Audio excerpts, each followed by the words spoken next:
Hey, ladies and gentlemen, boys and girls, Chris Maloney back with you for another edition of CWN Weekly, the bonus episode, as I like to call it. It's Wednesday, April the 7th, 2021, although it kind of feels like March of 2020 here in London, Ontario, Canada. And it is 2 p.m. as I'm doing this podcast right now. And I've got CP24 on TV, on mute, of course, for anybody who's familiar with CP24. Big announcement supposed to be coming today, and it is what it is. But I tell you this, the people here in Ontario are not happy. And thank God it's it's Wrestlemania week, because it's kind of taken us from the real world into fantasy land, so to speak, with regards to wrestling all week. And that is a great thing there. So once again, Chris Maloney, London, Ontario, Canada. It is April 7th. It is 20 degrees outside right now. And it is warm, and it's supposed to be warm all week. It's supposed to get some rain, but it is London, Ontario, Canada, which means they call for rain, and 90% of the time we do not get it. But it is what it is, and you really can't complain about the temperatures at all. So the bonus episode is this. It's a non-formal episode, so to speak. There's so much going on this week. I wanted to recap the Hall of Fame from last night, and then do some previews with regards to television coming up for the next couple of days. And then obviously Friday, I'll be back with episode number 34 of CWN Weekly regularly here. But with the Hall of Fame, and then obviously NXT TakeOver taking place tonight, tomorrow, and then all the other shows taking place as well, I wanted to do a bonus episode, hence it is. So if you're tuning in, thank you very much. If you're listening, thank you very much as well. So WWE 2020 Hall of Fame recap was this. Took place live last night on the WWE Network as well as Peacock, hosted by Jerry the King Lawler. First inductee was JBL. It was interesting because of the fact, they came out, they're in the Thunderdome. They have the fans surrounding them, so to speak, fans as in, virtual crowd, virtual audience, so to speak. And then JBL played it up, and he did his best, with regards to talking to the crowd. But he thanked Eddie Guerrero, huge, shared a story with regards to Eddie Guerrero's mom and actually giving her a heart attack at one of the shows. And, he felt bad, but he said without Eddie Guerrero, there would be no JBL. They showed clips of the APA. They showed clips of when JBL became JBL. He talked about a story of, I think it was him, and I might have got this mixed up with another Hall of Famer, but I think it was him and Fit Finley, and somebody wanted to stab JBL, and he basically was impressed with the fact that he had that much heat that somebody wanted to stab him. I believe it was him. I didn't take any show notes. I'm just going by memory here, but it was a pretty good induction. And then he got all sentimental at the very end of it. And he was basically like, you know what? I want to say this from the bottom of my heart to anybody who ever offended, to anybody who ever feels like I've been, that he's picked on them. And then he basically went into JBL mode and says he's a wrestling god and he's JBL, and he wouldn't have got the Hall of Fame without being JBL. So it was pretty cool. Backstage interviews, Kevin Patrick and Sarah Schreiber were on duty last night for the 2020 Hall of Fame. So Kevin Patrick's with Rhea Ripley and Peyton Royce first, and then we get backstage with Sarah Schreiber, Randy Orton, and then we go backstage once again to Kevin Patrick as well as the New Day.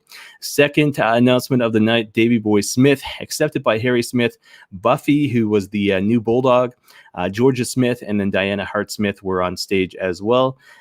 Davey Boy Smith Jr., Harry Smith, did all the talking. They left a mic to him. It was pretty good.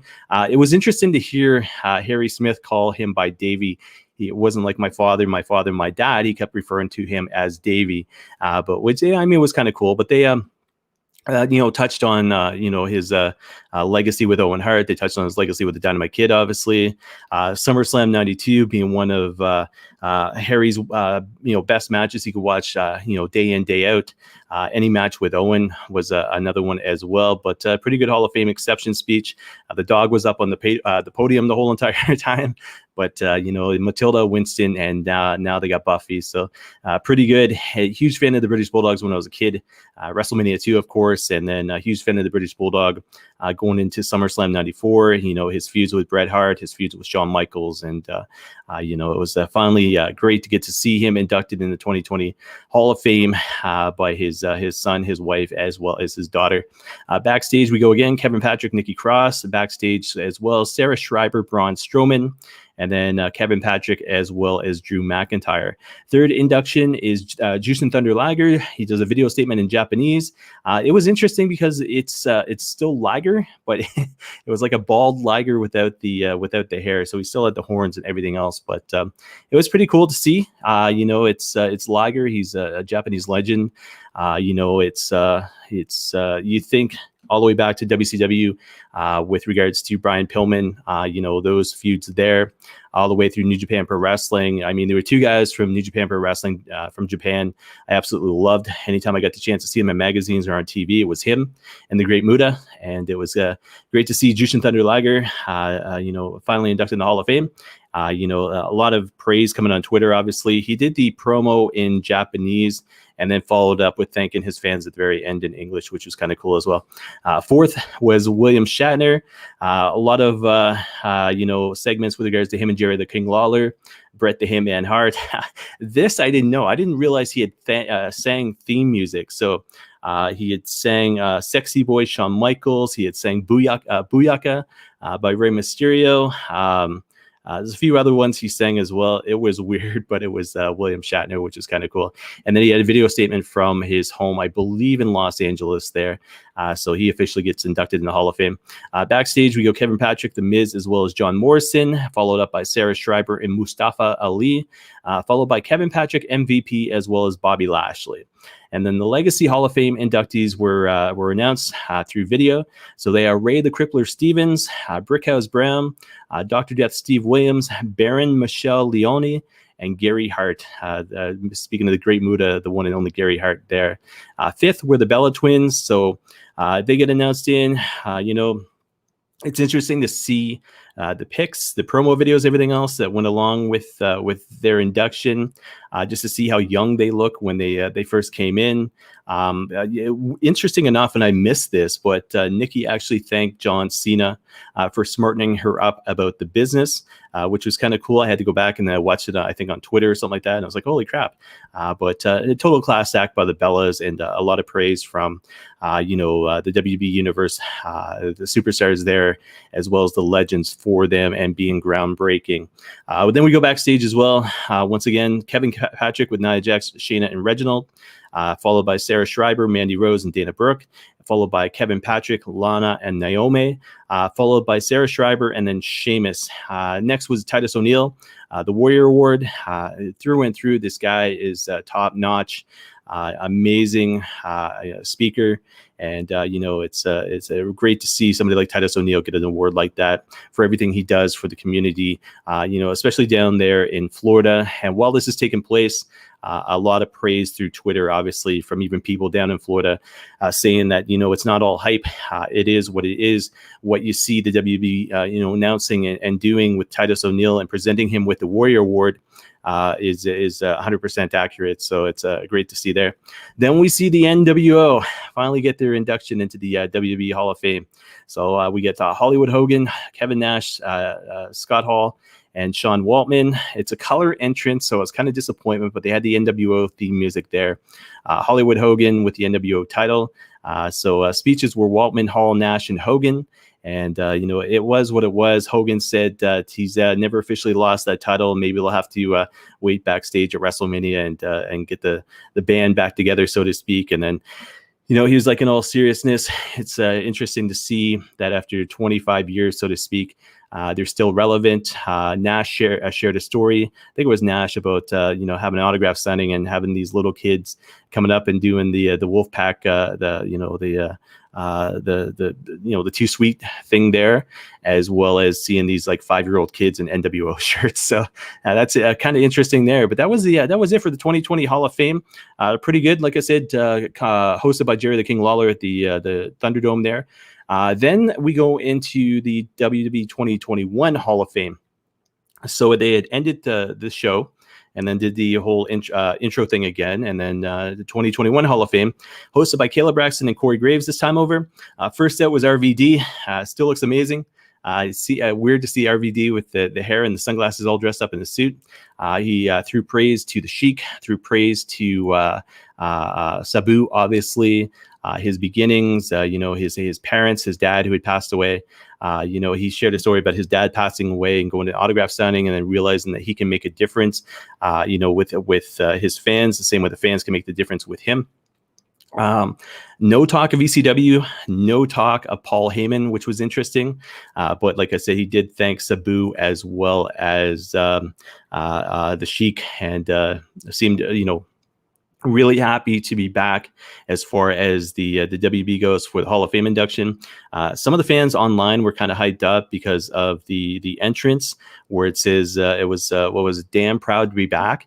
And they were like, they were looking into it a little bit further than they should have. But then all of a sudden, I guess apparently the last time he was back, he had that same entrance. So there was nothing really to it.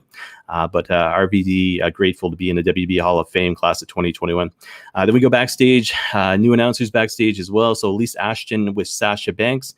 We get Greg Hamilton and Big E, and then Elise with Carmella. Second out is Molly Holly, very short and sweet. She makes a joke about being one of the only two people in WrestleMania history to have their head shaves. One was an influencer and the other was Vince McMahon. And it kind of made me laugh there. But Molly Holly, thanks all the people with regards to, the backstage work and the camera crew and the cable guys, and then went on a name drop as far as about 15 names went, and said one time that she loved being part of that family, that one time after the show, she stuck around just to break down the ring and the cables and the set and everything else, just to be part of that. But a lot of praise coming to Molly Holly online, just being like, is she the sweetest woman in the world ever? You know what I mean? And Molly Holly officially inducted in the 2021 Hall of Fame. Backstage again, Greg Hamilton and the Street Profits, Elise and the Mysterios, and then third is the Great Khali.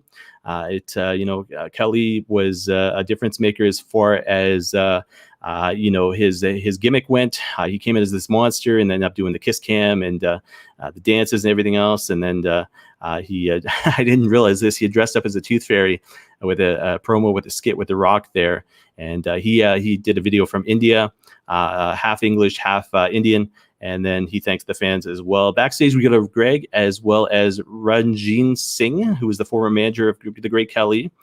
And then backstage as well, we go to Elise and Bianca Belair. This was officially announced, but next, fourth entrant into the WB Hall of Fame class 2021, Ozzy Osbourne. And they talk about his WrestleMania 2 gimmick. They talk about his appearances on Raw. They're making fun of Chris Masters in one of the shots there. And then Ozzy does a video from Los Angeles saying thank you very much. And he didn't deserve it, but he's a lifelong fan. And lots of praise to the WB from the one and only Ozzy Osbourne there. Legacy Award time video again. Dick the Bruiser, Pistol Pez Watley, Buzz Sawyer, Ethel Johnson, and then Paul Bosch. And 5 more names going into the Legacy Award. The Legacy wing of the WB Hall of Fame there. Fifth out was Eric Bischoff. Obviously, they play into his feud with the WB, almost taking them down as part of his WCW, calling out Vince McMahon while I was with the WCW, the whole NWO gimmick, him coming out on Raw. And getting fired by Vince, the whole court trial, so to speak. And then he comes out and says he's grateful, talks about the Giants before him, and says the best is yet to come. And he seemed honestly pleased with regards to the induction there. And another thing that you probably never would have saw, Eric Bischoff getting inducted to the WB Hall of Fame, but it was cool. Corey Graves was all about that too. He was like, he praising on Twitter that it was a dream come true to be able to induct Ozzy Osbourne, followed up by Eric Bischoff. So it was a cool moment for Corey Graves there. Backstage, we go to Elise and Seth Rollins, who's wearing a fire suit, and you can check it out, probably WWE.com. I haven't looked at the photos yet, but it was all over Twitter as well. Then we go to Greg Hamilton and Kevin Owens. Owens is backstage. He's basically saying, he never liked Eric Bischoff at all. And then next thing you know, he ends up in WWE. And apparently he was freaking out to the point his dad had to tell him to calm down when he appeared on Raw. And then basically said that, since Eric Bischoff has come back to the WWE since Kevin Owens has been there. They're pretty good as far as being backstage and somebody to talk to for Kevin Owens there. Backstage as well, we go to Elise and King Corbin, and then followed up by 6th award of the night for the 2021 Hall of Fame. It's Rich Herring getting the Warrior Award. Video comments from Dana Warrior as well as her daughters, and then 51 years with the WWE. And they went through and they talked about this guy and everything he's meant, and then showed pictures with regards to some of the segments he's been part of. And one of the ones he was part of was him doing the officiating for Randy Macho Man Savage and Miss Elizabeth's wedding at SummerSlam, which was kind of cool. But it showed pictures of him, with Hulk Hogan's green championship belt that he won for the first time. Apparently, he was on the New York State Athletic Commission at one point. He was a judge, but 51 years with the company, and very humble to get the announcement. They showed, I think it was Vince and him, Triple H on a FaceTime call with Stephanie, announcing, saying to him that he's getting in the Hall of Fame, and he was very humble, saying he didn't deserve it. Very short and sweet speech. But 51 years of WWE. Congratulations to Rich Herring there. Backstage, once again, to Greg and Edge, and then Elise and Bailey. And then 7th and final and main event of the night was Kane, who came out, thanked his wife, his 26 years of marriage, the opportunities to become mayor, obviously, of Knox County. His match as Unabomb versus The Undertaker in front of 5,000 people before Kane was Kane. Joked about his mom actually liking the Isaac Yankem DDS gimmick because, she wanted a dentist in the family. Didn't talk about Fake Diesel at all, but then talked about he thanked Jim Cornette, thanked Jim Ross, then apologized for setting Jim Ross on fire, and then basically thanked The Undertaker, for everything that The Undertaker's ever done, and then basically Paul Bearer as well, and then referenced the Chicago Bulls. Michael Jordan and Scottie Pippen, and then basically saying that was Paul Bearer and The Undertaker, and he got to be part of that, So he says, he also said that basically Kane versus The Undertaker was the best storyline, the best feud in the history of the WWE. And, you could tell he was excited and honored to be part of it. And then he had the Kane mask sitting up there on the podium with him. And then he ends it with him just being Glenn Jacobs and then doing the hands up and the pyro. And that's how the show ends. But very, very cool. And I get to see the announcement on, what was it? I want to say Aftermath. Well, it's not Aftermath. That's a Canadian show, by the way. The Bump, where The Undertaker came in and announced him for the WWE Hall of Fame. And he almost broke down crying there on live on air.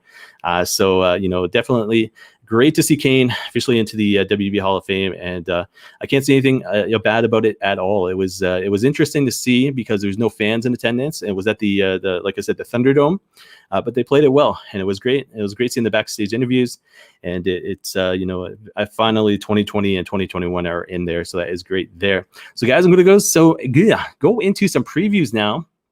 Obviously, the main ones being TakeOver, but Mlw Underground Preview taking place tonight. 2003 was the year, but tonight, 7 p.m. on Fubo Sports Network, Fubo Sports Network, as well as YouTube. Sanjay Dutt taking on Jimmy Yang, and then the main event, $10,000 bounty match. The one and only Terry Funk taking on Jerry the King Lawler. Dynamite preview for tonight taking place 8 o'clock p.m. tonight on TSN2. If you're like me, you will have NXT TakeOver on the big screen TV or the tablet, and the AEW on the other one. But I'll be multi-watching, so to speak. But we got Hangman Adam Page taking on Platinum Max Caster. We got the Bunny taking on Tay Conte. We got the Inner Circle speaking for the first time since the fallout with MJF. Jurassic Express, Jungle Boy, and Luchasaurus with Marco Stunt taking on Bear Country, which is Bear Boulder and Bear Bronson, brought to you by Godzilla vs. Kong, now in theaters on HBO Max and on HBO Max. TNT title match as well. Darby Allin as champ taking on JD Drake. Main event, AEW World Champion Kenny Omega and the Good Brothers, Anderson and Gallows, taking on John Moxley, and AEW World Tag Team Champions, the Young Bucks, Matt and Nick Jackson. And then the announcement that came yesterday, Iron Mike Tyson is back in front of a live audience, which was surprising. So from there, we go into NXT TakeOver Stand and Deliver Night 1 preview. And this takes place tonight. And there's no way in the world you should miss this because it's on like 5 different networks. So 8 p.m. tonight, Peacock, Sportsnet Now, Sportsnet 360, USA Network, as well as WB Network. And then the pre-show taking place 7 o'clock p.m. tonight on Peacock, social media, WB Network, featuring Sam Roberts, Jimmy Smith, Arash Markazi, as well as Mickie James. And I think they said there's a watch-along. I was watching the bump earlier, but I think they said there was a watch-along taking place at 8 o'clock tonight as well.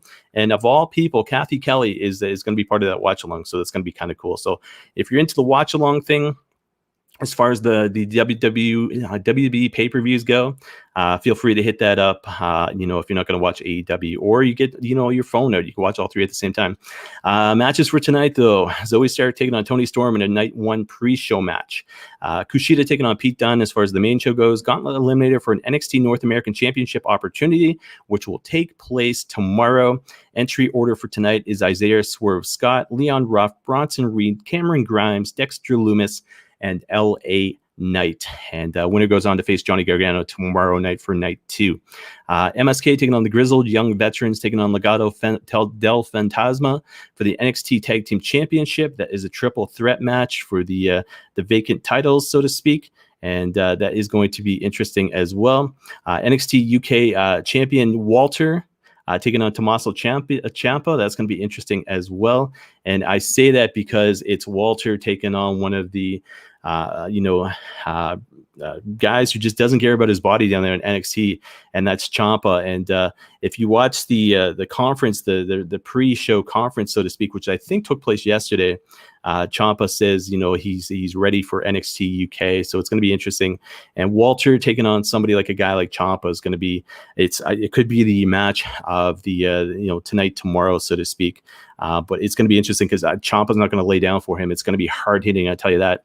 NXT Women's Championship match is the main event tonight. Io Shirai taking on Raquel Gonzalez, and I'm going to predict this now. I'm going to say Gonzalez is new champ. It's about time Shirai goes up to the main roster there. NXT UK Prelude preview taking place tomorrow, 3 p.m. on Peacock, as well as the WB Network. We got Mako why can't I pronounce that name properly? Mako Satomura and Amelia McKenzie taking on NXT UK champion, women's champion, that is, Kaylee Ray and Isla Dawn. We got Tyler Bate and as well as Noam Dar to collide at NXT UK Prelude for a Heritage Cup Championship match, as well as Walter. So back-to-back, but obviously pre-taped, defending the NXT United Kingdom title. Normally, I take this and condense it, but I left it word for word.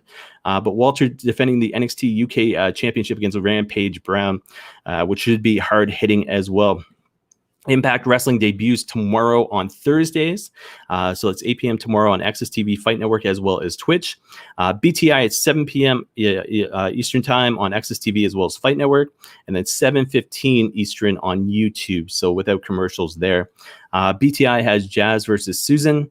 And then we go into the main show for Impact Wrestling tomorrow night. So Jordan Grace, Havoc, and Rosemary taking on Tennille Dashwood, Navia, as well as Alicia. We got AC Romero taking on Sami Callihan. We got Diener taking on Chris Sabin. And then the main event tomorrow night for Impact, Kenny Omega and the Good Brothers. Sounds like I just said that, but Kenny Omega and the Good Brothers taking on Rich Swann, Willie Mack, and Eddie Edwards there. And then Impact in 60 is Trey Miguel. So that should be interesting. That it follows up 10 p.m. Right after Impact Wrestling is over. So featuring, like I said, Trey Miguel there. Then we go to NXT TakeOver Night 2 tomorrow night as well, 8 p.m. Peacock and the WB Network. Pre-show 7 o'clock on Peacock. Social media and the WB Network, featuring Sam Roberts, Jimmy Smith, Arash Markazi, as well as Mickie James once again. I think there was a watch along. I think I saw Rhea Ripley's name attached to it, so that should be interesting there. Not sure why they wouldn't have her on tonight's, though, considering the fact the women's match is on the show tonight. But it is what it is. NXT Women's Tag Team Championship match, Shotzi Blackheart and Ember Moon taking on The Way, which is Indy Hartwell and Candice LeRae. NXT Cruiserweight Championship match. This is going to be this could be match of the week as well. Santos Escobar taking on NXT Cruiserweight Champion, the original Jordan Devlin. That is a ladder match, so you want to see Scott Hall, Shawn Michaels, WrestleMania 10. Here we go here, guys. So that's going to be interesting there, and two of the best cruiserweights in the world. Then we go into two of the matches, which are top notch, so to speak. And I mean, you could flip flop these for main events, but second last match of the night, Kyle O'Reilly taking on Adam Cole in an unsanctioned match. If you watch any of the hype as far as the promos go with regards to YouTube, it's absolutely amazing the way they've hyped this up between these two guys. So Kyle O'Reilly, Adam Cole, unsanctioned match. Cole was actually on the bump earlier today. And it's interesting because with regards to Cole, you think unsanctioned match, you think about Thunder Rosa. And who was in that match with Thunder Rosa? Oh, yeah, that's right. Adam Cole's girlfriend, Britt Baker. So it'd be interesting to see if he can outdo his girlfriend there. And then main event of the night, Finn Balor taking on Karrion Kross with Scarlett for the NXT Championship. And if I would go prediction for that one, I got to say Karrion Kross. I'm a huge fan of Karrion Kross. I love Finn Balor, but I got to say Karrion Kross deserves to have that championship back there. So guys, those are the previews for the next couple of nights. Like I said, I'll officially be back on Friday for episode number 34 of CWN Weekly. But check out the website cwnonline.ca. The most recent Slugging with Stephen O'Neill featuring the Night Train Justin Sane is up. So that launched yesterday at 6 p.m. Next one will launch next Tuesday at 6 p.m. And thoughts and prayers with Stephen and his family. He just recently lost his grandmother. So send him a word on social media or Facebook, guys, if you know Stephen. But like I said, thoughts, prayers, and strength with him and his family on the passing of his grandmother there. Don't forget to check out the Canadian Wrestling Network, CanadianWrestlingNetwork.ca. Stephen is part of that. CWN is part of that. CWN Weekly is part of that. So again, Canadian Wrestling Network.ca as well, guys. Today, top 10 WrestleMania events of all time. It's been going on since last Friday. Today is number 5, and that launches today at 5 p.m. And so you can see what I picked as far as number 5 goes for my top 10 WB WrestleMania events of all time.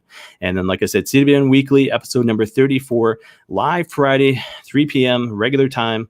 On Facebook, Twitch, as well as YouTube. And that'll be episode number 34 of CWN Weekly. So looking forward to be back on Fridays as well. So it is 2:30 press conferences coming out. I'm curious about what I'm seeing, though. Apparently some Action Comics 1 first introduced Superman to the world. And this thing, I think, came out in the 30s. And it's originally priced, I think, was 10 cents, but it sold for 1938 comic book sells for 3.2. Sorry if my audio is off. Sells for $3.25 million. That's interesting there. But guys, gonna go watch the news. Enjoy TakeOver tonight. Enjoy AEW Impact tomorrow. NXT TakeOver tomorrow. Prelude tomorrow as well. And like I said, I will be back with CWN Weekly episode number 34 on Friday, live 3 p.m. Facebook, Twitch, as well as YouTube. As always, check me out at Chris Maloney CWN on social media. And guys, thank you for watching and listening, and we'll see everybody Friday. Enjoy the next couple of nights. Enjoy the shows taking place, and we'll be in touch on Friday. All right, thanks. Take care, guys.